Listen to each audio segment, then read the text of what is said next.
Je suis mademoiselle Diane Sissako, je suis âgée de 23 ans et je suis en quelque sorte une auto-entrepreneur. Oui. Il y a la comédienne Myria Bika. Oui. Voilà, plusieurs fois j'ai eu à prendre soin d'elle. Elle fait ses soins d'habitude chez moi. Oui. Et l'artiste Blanche Bailey, quand je travaillais pour elle, et d'autres influenceurs sur la toile. Voilà, des mois où le travail est vraiment là, en fait, où il y a plus de clientèle. On peut aller dans les 400, les 500. En fait, ça dépend aussi des instituts. Vraiment, ça dépend de tout un chacun.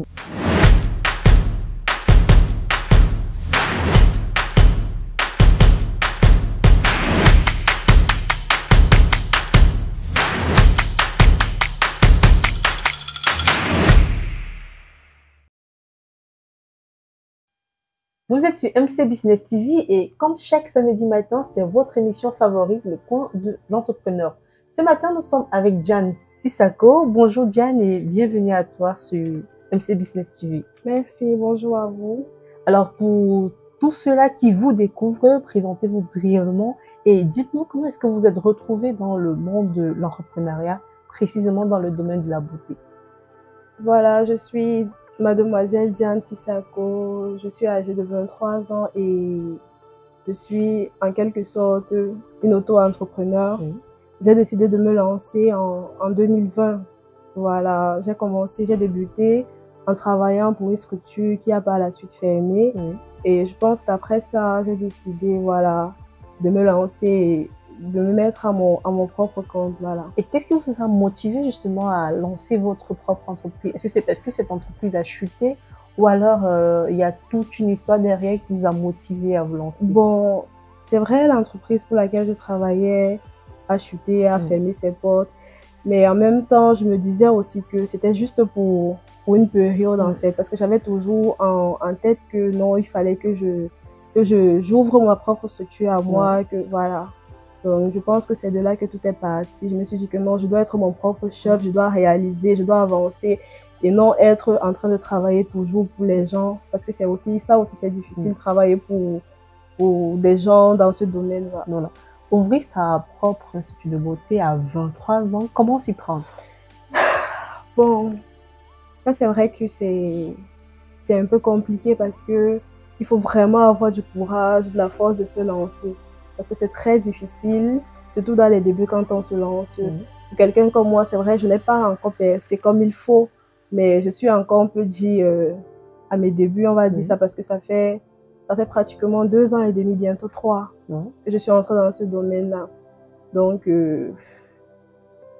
c'est vraiment difficile, mais après, on se fixe des objectifs et on se dit, voilà, j'y vais et puis je me lance.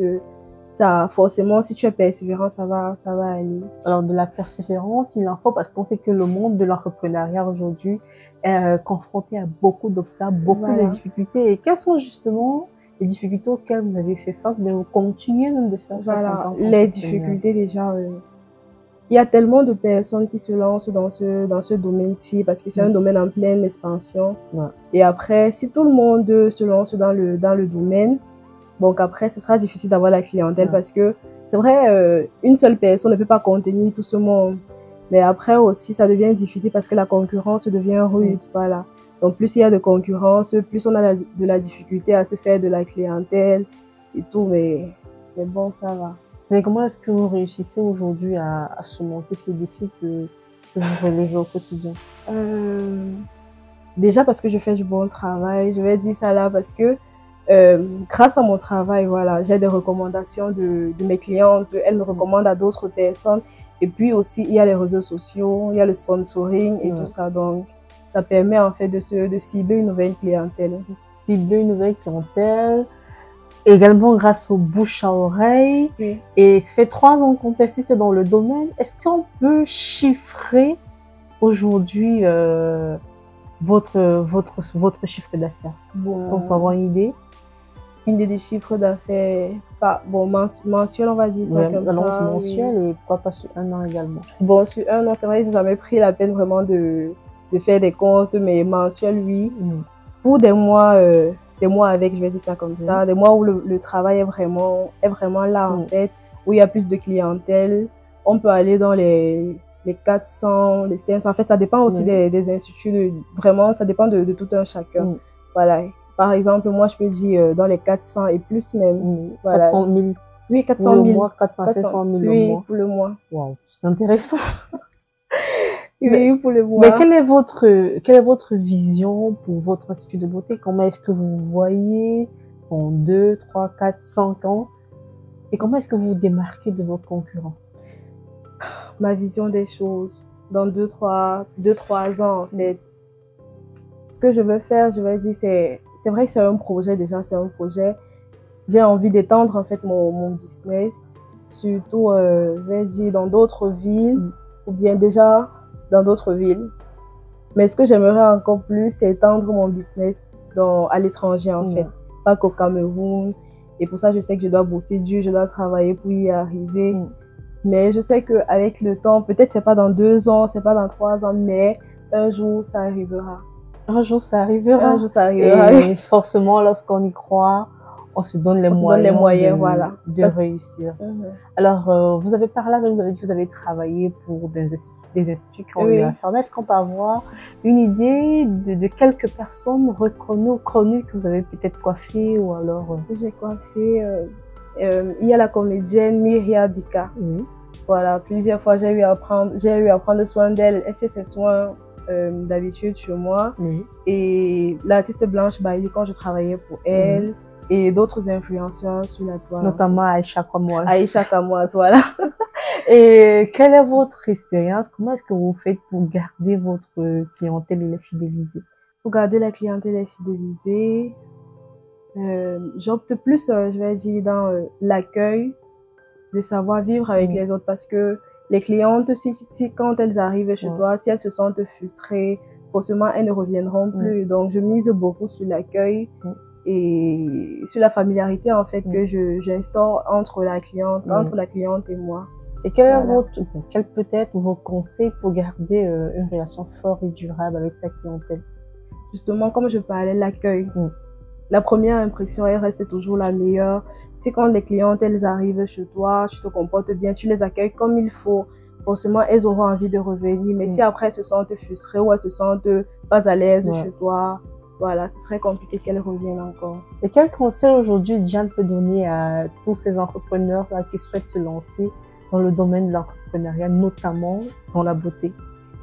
Les conseils que je pourrais leur donner, c'est déjà d'avoir un mental fort. Parce qu'il y aura des fois où on aura envie de tout abandonner, de laisser tomber, de se dire que mais qu'est-ce que je fais là? Pourquoi je fais ça en fait? Mais surtout, comme je disais, quand on sait ce qu'on veut et on sait ce qu'on veut, là où on veut aller, on ne peut pas abandonner facilement. Donc, je demanderais d'avoir un mental hyper fort. Voilà. Et ensuite, de mettre des mesures en place pour atteindre leurs objectifs. Voilà. Est-ce que cela vous est déjà arrivé de vouloir lâcher prise, de laisser tout tomber, d'abandonner? Oui, plusieurs fois. Et je pense que je ne suis pas prête il y aura toujours des fois où je vais vouloir abandonner. Quel a été ce déclic-là qui vous a dit non, je me trompe, ça y est, je lâche prise?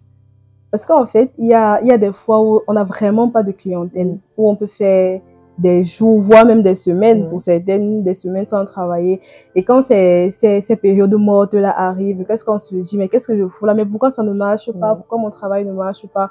Mais pourquoi, on va même souvent jusqu'à se poser la question de savoir pourquoi telle a la clientèle et pas nous. Genre, on se pose la question, qu'est-ce qu'elle fait pour avoir sa clientèle? Et pourquoi moi, je n'arrive pas à avoir la clientèle constamment? Voilà. Donc, c'est souvent ces trucs-là qui font en sorte qu'on a envie d'abandonner, de laisser tomber. Mais comment on s'y prend pour sortir de ce brouillard? Je sais pas. Moi, par exemple, je vais parler de mon cas. Moi, je suis chrétienne et je crois beaucoup en Dieu. Donc, des fois, quand le travail ne marche pas, je vais d'abord prier, demander au Seigneur de m'envoyer une clientèle. Et ensuite, maintenant, je vais peut-être faire des promotions, des sponsorings sur les réseaux, sur Facebook notamment. Voilà, donc ça fait en sorte que j'acquiers un peu une nouvelle clientèle. Donc après, je me dis que bon, voilà, le travail marche déjà, je ne vois pas pourquoi je vais abandonner. Et puis, j'aime ça, parce que je suis passionnée, donc je le fais par passion et pas parce que, bon, on m'a dit que ça donnait beaucoup d'argent, voilà. Il y a d'abord la passion. Et quels sont pour vous les éléments clés de succès dans ce domaine-là? Déjà, il faut avoir l'envie de se lancer. Après, il faut les financements pour. Parce que si on n'a pas les financements pour, on ne peut pas se lancer. On ne peut pas se lever un matin et se dire que je vais faire dans ça. Il va falloir quand même avoir un petit capital. Oui. Donc, c'est l'élément phare d'abord, avoir le capital et avoir l'envie de se lancer, de faire dans ça. Avoir le capital, mais où Diane a-t-elle trouvé son capital? C'est la grande question. Voilà. Mais je vous ai dit, avant de me lancer, j'ai pu travailler pour une structure. Donc voilà, quand je travaillais pour la structure, je faisais des économies. Et puis aussi, il y a la famille qui aide quand on veut se lancer. La famille, souvent, qui peut apporter son aide. Voilà, donc c'est ça. On va terminer avec un conseil. Un mot de fin pour tous ceux-là qui vous regardent, qui vous découvrent ou alors qui vous connaissent même déjà. Un mot de fin pour tous ceux-là, c'est que dans la vie, il ne faut pas abandonner ses rêves. Quand on a des rêves et qu'on sait en fait là où on veut aller, on se donne les moyens pour, on n'abandonne pas, on persévère malgré les difficultés. Voilà. Et on s'adonne aussi au Seigneur parce qu'il n'y a que lui. Merci beaucoup d'avoir accepté notre invitation. Je vous en prie, merci à vous aussi. Pour un séjour calme et agréable à Abidjan et à Douala, choisissez MC Home, votre nouvelle agence immobilière. Nous mettons à votre disposition des appartements meublés ultra modernes au bord des routes principales. Bénéficiez d'un cadre sécurisé, entièrement équipé avec une couverture Internet haut débit pour un séjour inoubliable. Réservation au Cameroun, plus 237 676 05 17 87. En Côte d'Ivoire, plus 225 07 88 75 24 07. MC Home. Faites comme chez vous.